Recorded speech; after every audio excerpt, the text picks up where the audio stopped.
I go where I wanna go. Jean! Scott! Jean? Scott! I summon the Arctic winds! No more mutants! I summon the Arctic winds! No more mutants! I summon the Arctic winds! No more mutants! There's always more gators in the bayou. Don't get a Welcome to this bonus, never gets old, episode of Comic for X, where we are going over comic book number 4 of X-Men 87. I'm Sean, the ultimate excavationist. And I'm something of an X-fan myself, Kaban. Yay! Yeah. I don't know. All right. So Number on 4. the cover, yeah. What? It's number 4, I don't know. Number 4? Okay. Cool. So comic number 4, we're rounding out the series. We see on the cover Mr. Sinister's playing with his little toys of all the X-Men and the Marauders. I love that Storm is making an X with her body in the figure. Oh, she is. That's She's like, cute. X! X. X! X. All right. And then this is by writer Steve Fox, artist Salva Espin, colorist Matt Mila, and VC's Joe Sabino as letterer. And it says here the X-Men are taking the time to celebrate some good news for once, throwing a shower for Jean Grey, who recently revealed her pregnancy to the team. But no joyous moment can stand for long for our mutant heroes, for as they make merry at the Grey family home, the Marauders, fresh from their defeat at the X-Men's hands, come looking for payback. All right, let's get started. So we start with the news. We see Trish Shelby, and she's saying, in Westchester, where just yesterday a band of mutant mercenaries calling themselves the Marauders attacked the local establishment. Thankfully, through the timely intervention of several members of the X-Men, no one was harmed in the altercation. In other mutant news, a Russian-speaking strong man with steel skin rescued a young, and then Jubilee turns off the TV. Cameo and a 90s moment. Look at that TV. And they're talking about Colossus. Yes. Click. And then Jubilee says, don't worry, Mr. Grey. New tech always has a learning curve. The mute button's right here. See? That's funny that, like, this week is Dark Phoenix and this comic, and Mr. Grey's in both of them. Oh. Yeah. But he's plenty alive and well with the mother in this one. Yeah.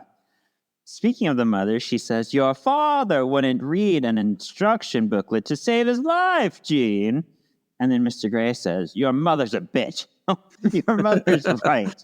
Do you remember what happened when I tried to set up the answering machine? 90s moment. Ha! And then Jean says, yes, I can't recall. How odd. It's almost like I'm a clone. Odd. How odd. Storm says, may I borrow your daughter, Mr. and Mrs. Grey? And Mrs. Grey says, of course, Miss Storm. Miss Storm. Yeah, so now they're all in the kitchen. Everybody is having what are they eating? We got some chocolate chip cookies and some sandwiches. And some glasses with nothing inside of them. They're just empty cups. Yum. And then we see everyone chowing down. Oh, I love Beast's little white suit. Ooh. But anyway, Jean is like talking. She's like, I do not blame you for feeling overwhelmed, Jean.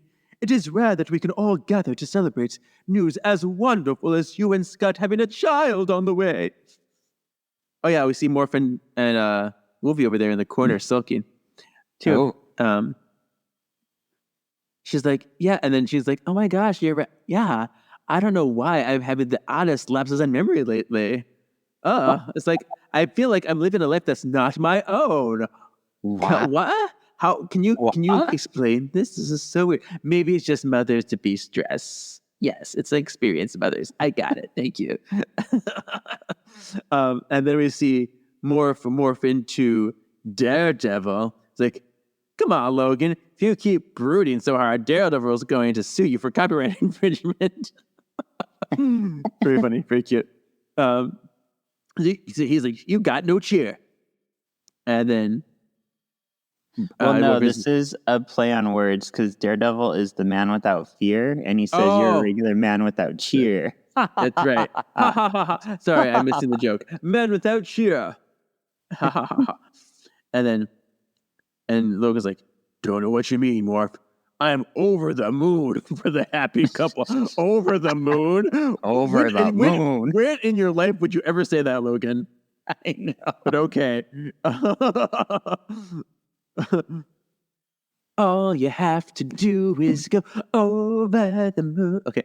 Anyway, and then we see Beast and Bastion.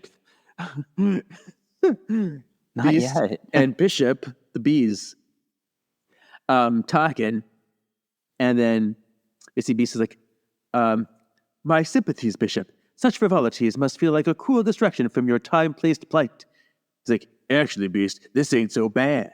And then Scott and Jean talk, and she's like, and Scott's like, see, Jean, I knew you deserved a real baby shower.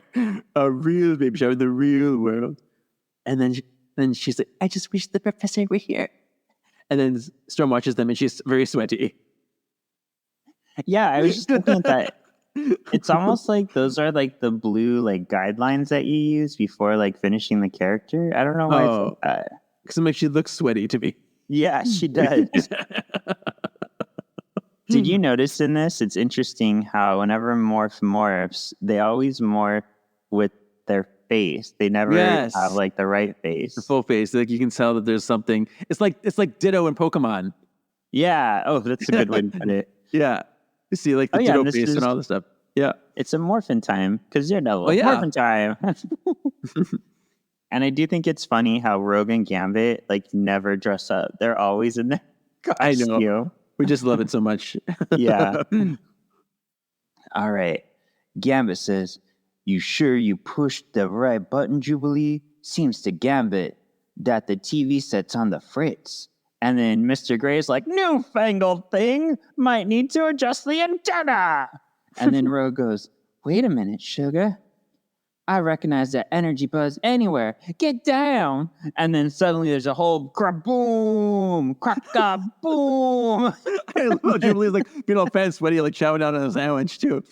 I didn't even notice that. She can't even be bothered not to stop eating. What a fat and sweaty bitch.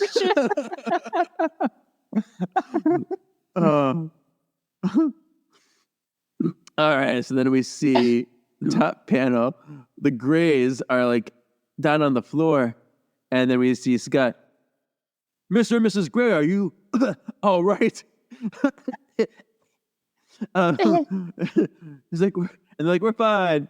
And then, that was not. Oh yeah, Jubilee. That was not what I meant when I said that party tour should be a blast. And then we see it's them, all the peoples, all the marauders, and Sienna Blaze is just like, ooh, hoo, hoo, hoo. I smiley smile. It's like, looks like our invites got lost in the mail. It's like, don't you know how to spell Sienna Blaze? I bet you don't, because it's one N and not two. And it's But not where you think it would be. yeah, yes. We got everybody there hanging out. And what's his face? I always forget this guy's name. He's like, Which one? payback for the sins. Oh, Harpoon? No, the Or other not guy. Hazard. Hazard, thank you. Harpoon is that, like, He-Man. The He-Man looking looking guy. Yeah. All right. Cool. I do get a lot of enjoyment out of Sienna Blaze's shoe. Like, it looks like a baby booty to me. Like, she looks all badass and then she has a baby booty on. Yeah. It's like the Kristen Wiig with her hands, except this is a tiny little foot. Yeah. Wow. Good times. Oh, and then Kevin likes this next panel because Scott's ripping open his shirt, but he has his outfit underneath, though. Oh, and you know what? Because I don't know if you know this about me, but I have kind of a suit fetish. I've noticed. Yeah, I love very classy dressed menses, and and this is like giving me everything. It's like, oh yes, here's my fancy suit, my fancy dress pants, and now I'm opening it up, and now I'm like, oh, and I want the belt to come off really bad. It's a thing. I don't know. I can't. Wow. Yeah, But he has no bulge. There's nothing. no, that's because you have to open the pants up to see. He's got the skin because when you do spandex costumes, yeah, the spandex really compresses you quite a bit, and so if you have clothes on over that, you're not going to see. Okay. Good Yeah. to know. Yeah, No. and I love Storm here too because she's like has her fancy suit, but she's like morphing into her suit too, her X-Men fighting uniform. Yeah, she's using her power that was really early in the comics where she can actually like change molecules and like change outfits, which Oh, they only use wow. in the show like twice. So cool. Yeah. Scott says, attacking us at the mansion made me mad, Hazard. Striking us here makes me furious. I'm bi-furious. Your BF's about to get effed in the B. Scott Pilgrim, everyone. All right. And Storm says, no harm will come to this place. These people, while the X-Men yet draw breath. And outside Beast says, you've been lovely hosts, Mr. and Mrs. Gray, but I think it's best you retire to the safety of the Blackbird and let us handle these uninvited guests. And Storm says, to me, my X-Men. And then we hear next year, crackle, but there's no snap or pop. Where my Rice Krispies at? All right, and then the next page is a big, wide open panel, 90s moments, because we have our reference to the animated series where they're running at each other in the opening sequence of the 90s show. So we got the two teams going, ha, ha, ha, run.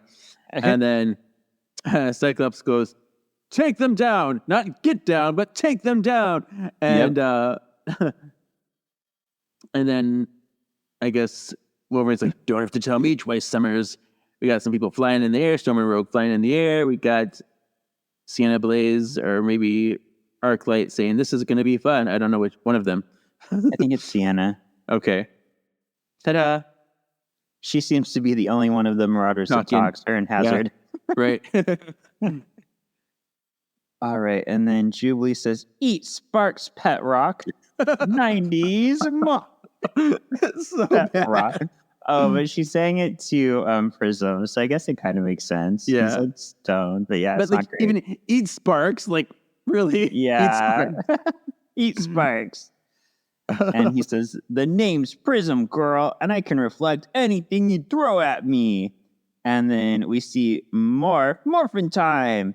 Morphs into Morphonauts or Juggernaut, and they say, nothing can stop the Morphonauts. And then Scott says, don't hold back with this one, Bishop. And then Bishop says, wasn't planning to. Psych, as they fight against Hazard. And then Wolverine slicing at Arclight says, where's your leader, Arclight? Sabretooth calling sick today. Slice. Yeah. And then the next page, we see Mr. Sinister sitting in front of his computer screens, watching all the fights elsewhere. And then he's like, a brave choice not to lead from the front, Creed.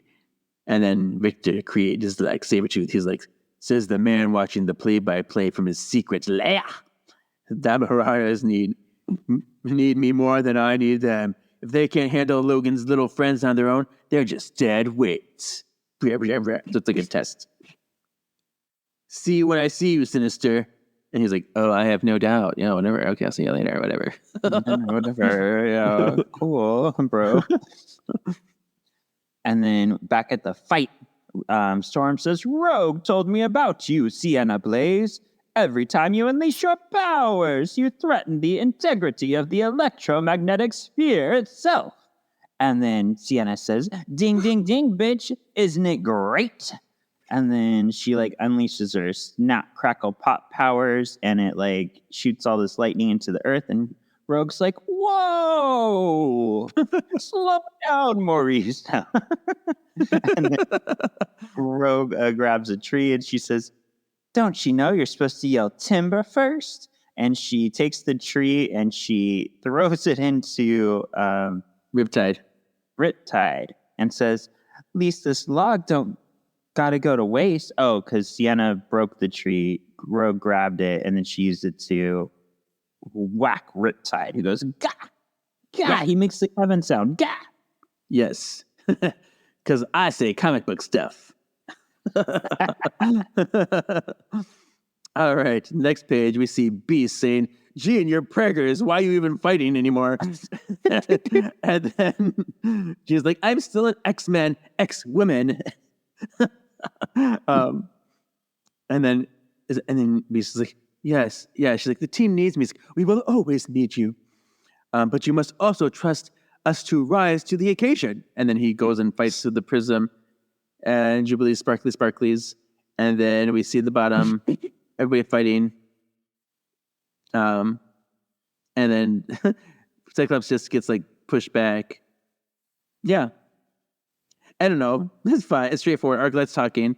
Oh, enough one-on-one time to get the whole neighborhood down on the fun. Yeah, so just nothing exciting, nothing worthwhile here. Just fighting. Scott is falling very dramatically, though. He is. Like he's going to land on his head. Yeah, it looks like his neck is broken. Yeah.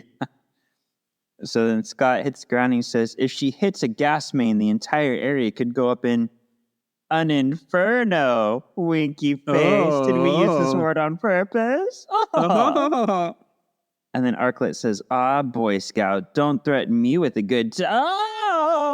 Because suddenly Jean takes over her mind and knocks her out. And Jean telepathically says, I've telepathically disabled Arclight's mind, Scott. I have to tell you exactly what I'm doing so the readers know what's going on.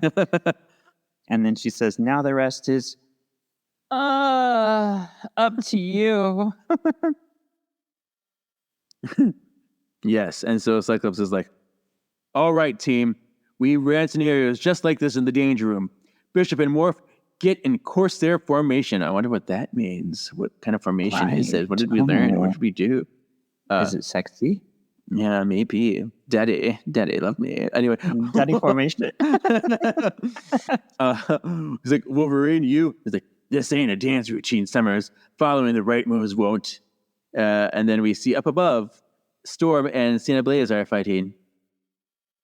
It's like, we must work together! And then, like, oh, I didn't know that before. Okay. And then Cyclops is like, Storm is right.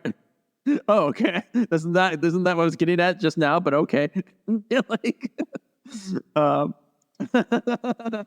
that's true. I literally just said that. I literally just said that, Storm.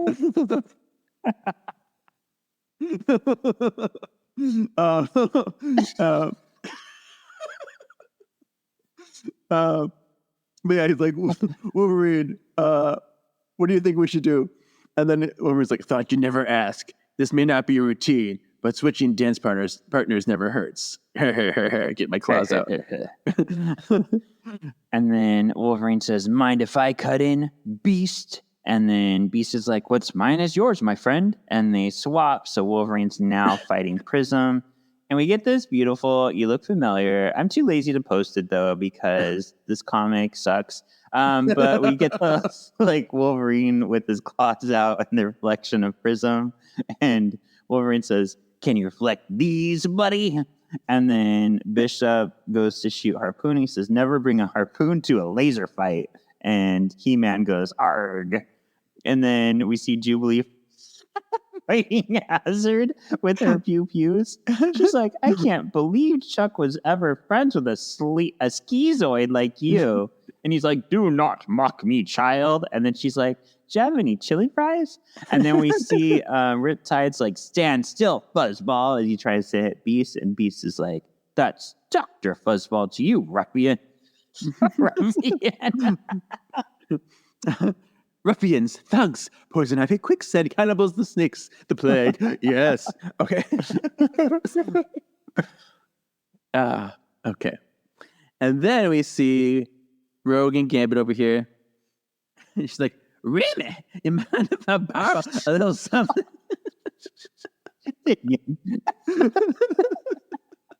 Ooh. Mind if I borrow a little something? And then she's like, I owe Sienna payback for leaving me high and dry in Central Park. He's like, for you, Cher, Gambit don't mind a bit of hurt. So she's like, let me touch your face, Gambit. I need your powers, pretty much. And then I'm surprised she could have just she should have just kissed him. Like, get a kiss in there and like, I can take your powers this way. Why not? You know, at least get some kind of affection after it. Yeah. Yeah. But whatever. Anyway, then we see Storm and Sienna still fighting. She's like, your antics end now, Sienna. And then Rogue comes in and touches her, grabs her. It's like, hey! And then we see all this, like, kinetic, I don't know, stuff in the air. And then she's like, you like to cause trouble and run, girlie? Try doing that when your whole outfit's charged with kinetic energy. I'm just like, oh no. I just realized I don't understand why Rogue did this. What does this do to Sienna? So it's like, I guess it's like on her suit. So if she like puts it on, if she puts all this like energy on her suit, that she's gonna explode. Okay, I guess that works. They talk about that later on in the comic about how she's gonna explode or whatever. Okay. And then we get another Morph in time because Morph is now Iron Man. And Morph says, all right, Jubes, I'm ready to fight armor with armor. And Jubes says, careful, Morph. I think I made this guy angry. And then Hazard is like, grog. And we see like he's all like veiny and gross. And then Storm comes in and says, Northern winds, heed my call. And she blows Hazard. And then she's like, cool the fires of vengeance in Hazard's heart. And she freezes him and he says, can't move. Yep. Then we have Gambit hitting Riptide with his little pole. Ooh. Huh. Actually, it's actually a pretty big pole now. It's a big pole, yeah. Yeah. Mm. And then Cyclops says, not quite Gambit. Our Sleeping Beauty. Yeah, so he zaps Arclight, and then here's Rogue coming here. She's like, Miss Natural Disaster wasn't so big and tough when she thought she was going to blow up because of the kinetic energy. So she backed down and gave in, I guess. Okay. Ta-da. Oh, and I guess Arclight is Sleeping Beauty because she was knocked out and she woke up. Yeah, that was a good one. Morph in time. Morph morphs into Val Cooper, but with more face, which is actually quite disturbing. And Morph says, so what now? We wait for Dr. Agent Major Brigadier Val Cooper to show up and cuff 'em, boys? And Bishop says, back when I come from, we had more permanent solutions. And Storm comes in and says, accepting that the government is willing to support our efforts will take time. And Beast says, significant change often does, Ororo. And Jubilee says, where's the chili fry? No, let's get these losers locked up already. We've got a baby shower to finish. And Gambit says, maybe let's clean up the destruction first, Jubilee. And then Jean comes over and says, oh, Scott, it felt so wrong not to fight by your side. And Scott says, you were with me every moment of the battle, Jean. The rest of us can handle the rough stuff until our son is born. And then Jean says, that's just it, Scott. I'm Madeline. No, that's just it, Scott. Continuing, even after the baby's here, There's no telling what dangers will lurk around the corner. And this is the page that has like all of the trying to put the connections to 97 to show.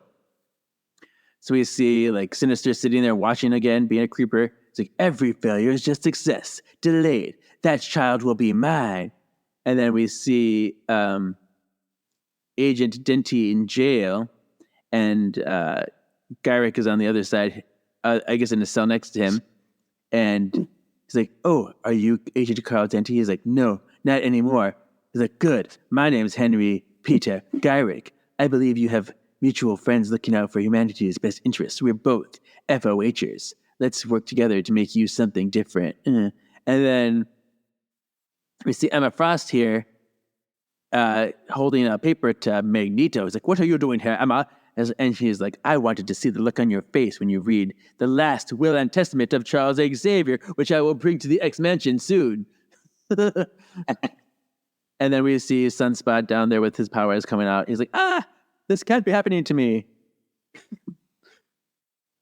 And then we get this shot of the whole team, and they're running towards us, and Scott's saying, we'll face them as we always have, Jean, together as the X-Men. And then it says, never the end. And that's it. That's the comic. That's it. What are your thoughts? Forgettable. It's mindless comic book fluff for like kids. It's not interesting. It's not engaging. It's not necessary. Like this whole arc was not needed. I don't know why they did this. Yeah, it really pissed me off that like we just get these little random adventures that don't quite make sense, and then on the very last page, they're like, here's your tie-ins. Yep. Here's the reason for everything. There you go. Oh, Like, what the one panel fuck? each. Yeah.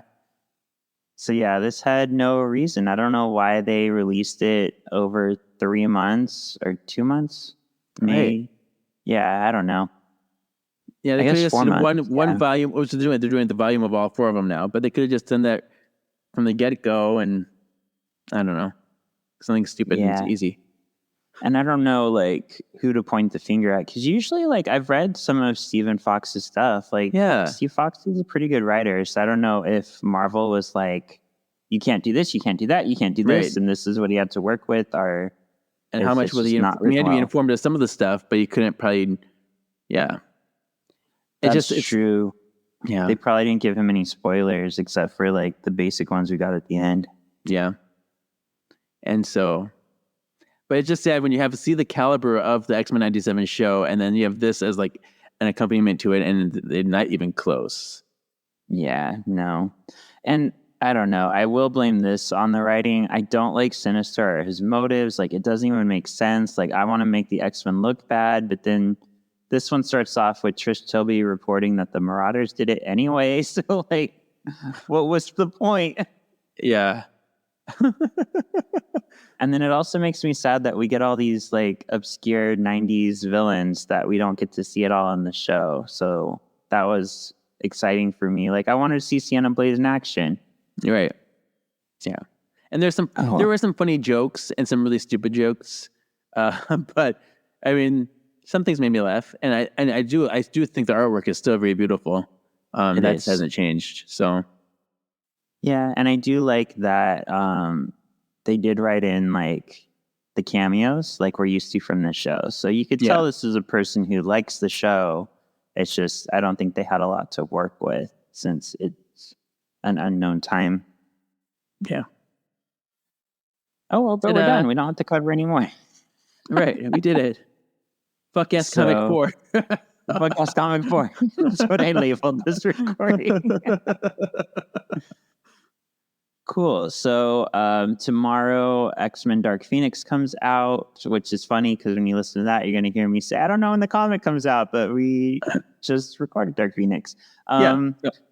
And then next week is New Mutants. And then we're finally going to be on X-Men Evolution, Kevin. I'm excited to start it goodness. with you. I'm very excited. Yeah, it's gonna be Yeah. fun.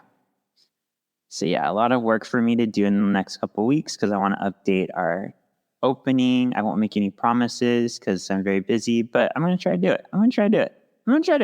There you go. What would you say is your sexiest panel? Oh, I already know. Cyclops I opening know. up his suit. Yeah, Yeah. that or Beast in his white suit, because I love Beast in his suit too. But it's a Cyclops one for me. Okay, I'm gonna admit something. I also have a weakness. Even though I don't think he's very attractive, but there's this image with Riptide and his like complete body spandex onesie. I love bulges. I love it when there's like spandex bulge or like bulge or just bulge with bulge. And so like he looks good here. Like, I can look at that bulge, but then there's the face. Yeah. Yeah, I guess that's it. I don't really want to talk about this anymore. I know. I'm done. I'm ready. This was a night of just like awfulness. Yeah, we just did Dark Phoenix and then we did the comic. We're so over it. I'm like, I need something to make me smile now. You know what? And you already know where to find us. So we're just going to bow out here. Thank you for listening, Sexy Xy's. Bye. Bye.